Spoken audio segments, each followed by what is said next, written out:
I'm not a lawyer, but Rodney Hinton Jr., the Cincinnati man who struck and killed the sheriff's deputy the day after his son was shot and killed by police, he had a bond hearing this morning, and it revealed more information about his background, his defense for this case, and what exactly happened on the day of this incident.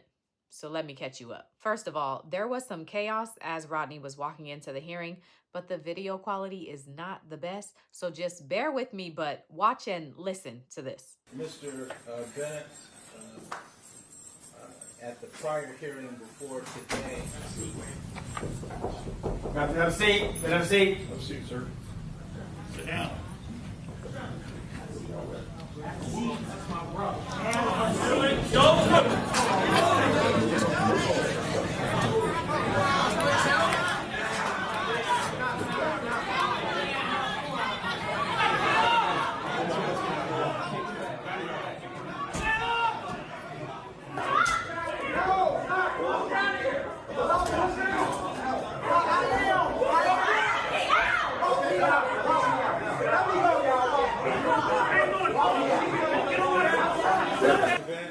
Was that the defendant's blood brother? Not to my knowledge, Your Honor, no. All right. No. Okay. Once things calmed down, Rodney was brought back into the courtroom. Good morning, Mr. Hinton. Good morning. Thank you. Move it to the right. Thank you. Thank you.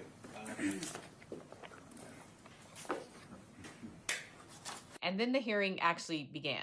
Again, it was a bond hearing, so the state is arguing why Rodney should not be released prior to trial, and to do so, they called the lead investigator of the case to testify about the evidence they have and what they say happened that day. And as reports have said, the story starts with when Rodney was at the police station viewing body cam footage of his son. He had been coming from 801 Lynn Street, Okay. which is where the Cincinnati Police Department's Criminal Investigation Section is located. Okay, and is that abbreviated CIS? It is.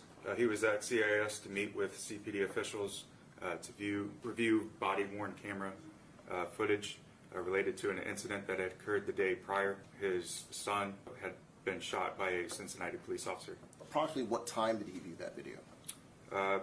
Shortly after 9:30 that morning. So he left the parking lot, I believe, shortly after about 10:30. He went to a couple of different locations and then later returned. 12:40 he returned to our lot. Were you able to speak to the people or some of the people or family members that he was with when he was at CIS?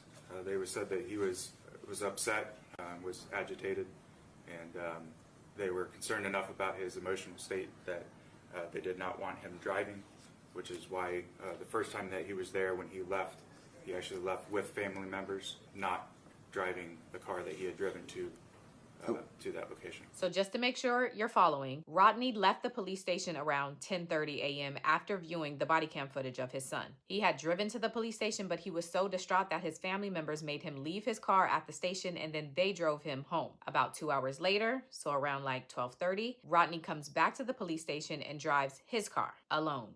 After he came back to pick up the car, he actually left the parking lot, followed by some family members in another car, and then a few minutes later returned to the parking lot, drove through the parking lot, and then left the parking lot again. That was at approximately, I believe, around 12:49 that he left the lot the last time. From there, proceeded up to the Clifton neighborhood.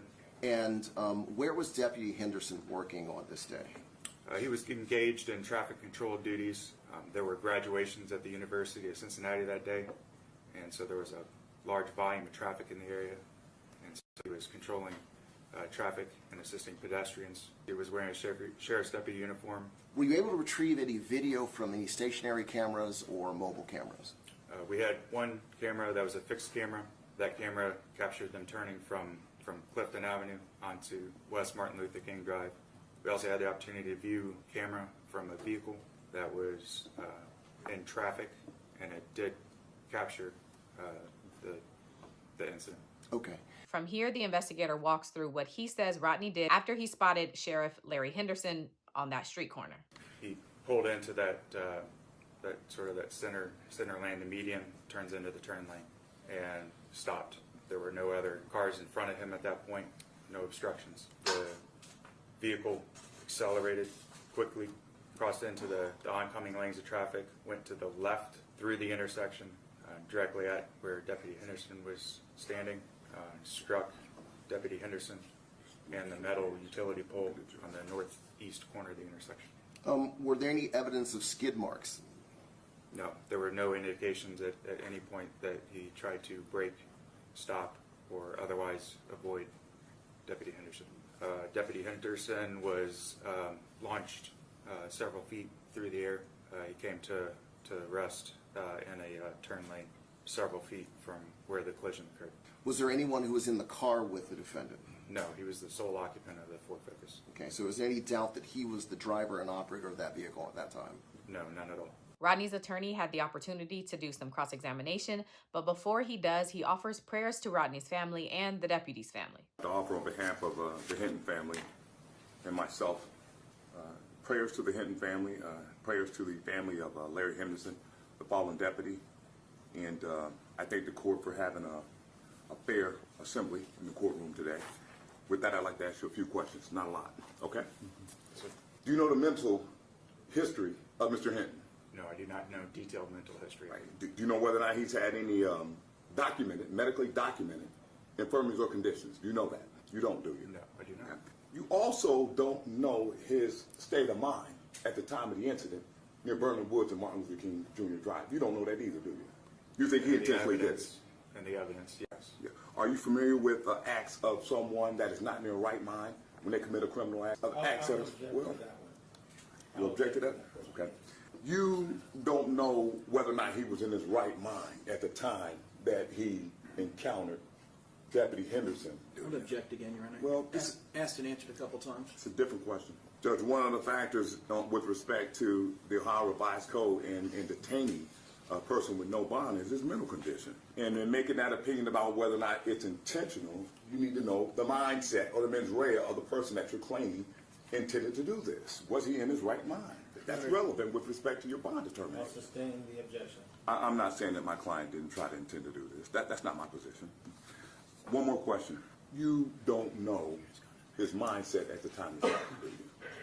Like I stated previously, with the facts and circumstances surrounding it, him leaving our office, he was emotionally distraught, and they were concerned about him driving. No further questions, Judge. So it's very clear the defense here is insanity. They're not saying Rodney didn't commit this crime. They're saying he was mentally ill, which may also be why when the judge asked if Rodney wanted to say anything, his attorney very clearly said no. You do recognize that under the statute that the court must allow the defendant to make a statement at this hearing if he wishes. That is my understanding, and that's a right I don't wish to exercise on behalf of my client. I don't want him to speak. Is that right, Mr. Hinton? All right, thank you so much. In closing, the state says that Rodney should be denied bond because he continues to pose a risk to other law enforcement officers, the community, and himself, and they also go over his prior criminal history. So, Your Honor, in 2017, there was a domestic violence charge where the defendant pled guilty to disorderly conduct. In 2019, there was an assault conviction out of Hamilton County. And then I believe there was an assault conviction out of Middletown from 2023 and an aggravated menacing conviction out of Middletown from that same court. So that's his prior. Rodney's attorney, on the other hand, emphasizes the need for Rodney's safety and the need for some help with his mental health. What I would like to do, I want to make certain that this young man is treated as a mentally ill person and not as a cop killer. I don't think he was a cop killer. I think he was not in his right mind. And I think he should be treated like any other mentally ill person that commits a crime under the auspices, control, and authority of a mental defect in a condition. That's what we have in this case. Strong family ties. His family retained me. So his attorney is not court appointed. They paid for him. He lives with his significant other and his children. There is a giant mental health issue.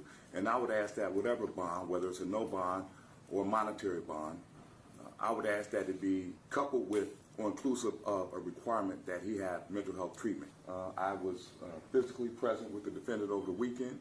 I think he has mental issues. I think the conduct in question is classic mental illness criminal conduct. It's always intentional, it's bold, and it's conspicuous. No intent to hide what they did because they think that what they're doing is right and they think that what they're doing is right because they're not in their right frame of mind. And then the judge makes his ruling. I cannot recall, either in experience or outside experience, a case that I've ever seen like this. Based upon the state's comments, I find it very difficult to figure out how there could be any decision based on what they said that would protect the public and the defendant under these circumstances. This is a most unusual case. I don't disagree with you, Judge, with respect to the no bond. Thank you so much. There will be an order of remand with no bond. Please assure the safety of the defendant and any mental health treatment that can be granted. No bond.